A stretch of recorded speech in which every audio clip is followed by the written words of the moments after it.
Welcome back to my channel, My Life's Journey Vlog. In this video, I am at Sipod City and trying to compare the prices here of all items in this store with the prices in the Philippines. Seafood City is an American supermarket chain that specializes in Filipino food and products. It was founded in National City, California as Manila Seafood and is headquartered in Pomona, California. Seafood City opened its first store in National City, California in 1989. It has since expanded to 21 stores in California, with a concentration in the greater Los Angeles area, San Diego County, and Northern California. Further expansion has led the company to open markets in the Las Vegas, Nevada area, Seattle, Chicago, Illinois, and Waipahu, Hawaii. Grab your cart now and we'll do the shopping.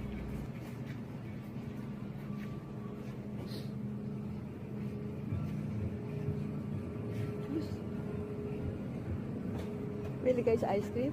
Ito masarap. Hilaw na. Alam mo hilaw na. Bibili tayo dati. Piatos.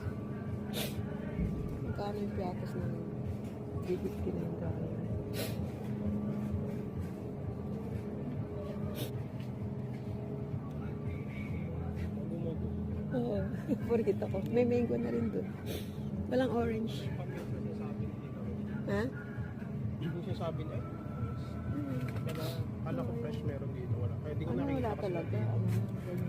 Yung dala niyong tuyo galing sa Pinas.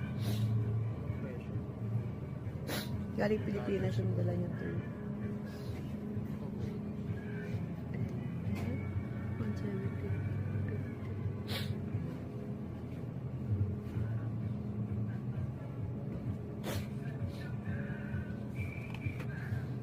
Black beans. Labong. Masyado ng ano. Frozen.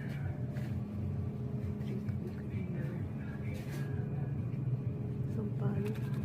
Ay, yung ano, buns. No, beans. Yung Japanese. Oo, Japanese. Stock nila frozen. Oo. Banana chips. Meron din doon. Ewan ko dito magkano na yun. Ito, lala. Mura lang yun. Wala pa ka. Mga 7 pesos na. Ganda.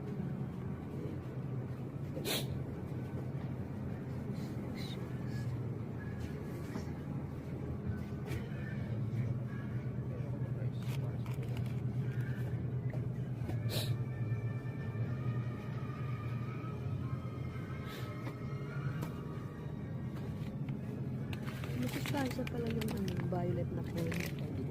Meron nung hindi ko rin alam yun.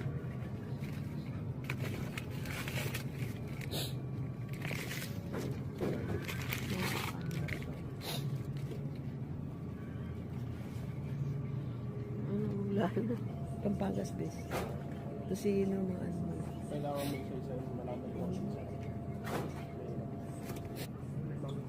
Oh, may nakaano lang sa Philippines. May mango na. Ayan, may bago ngayong brand sa Pilipinas yung rap sa rap. Ang sarap. Ang mga rap sa rap. Na mga ganito. Frozen fruits. tinapa. Sarap ng bangus na tinapa. Pagka nag-ano si Kaloy Pampano, binibigyan kami. Ayan, crispy fries.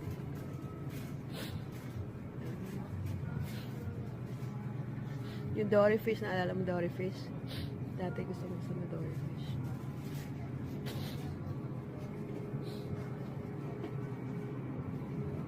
Magkano nga yung mga ganyang gatas? Mga ganito. Yung galon-galon. Ha? Yung lactose intolerant. Oo, Pero no. regular ito. Yung regular. Ay, walang regular na mga ganyan. Thank you for watching this video. See you again in my next vlog.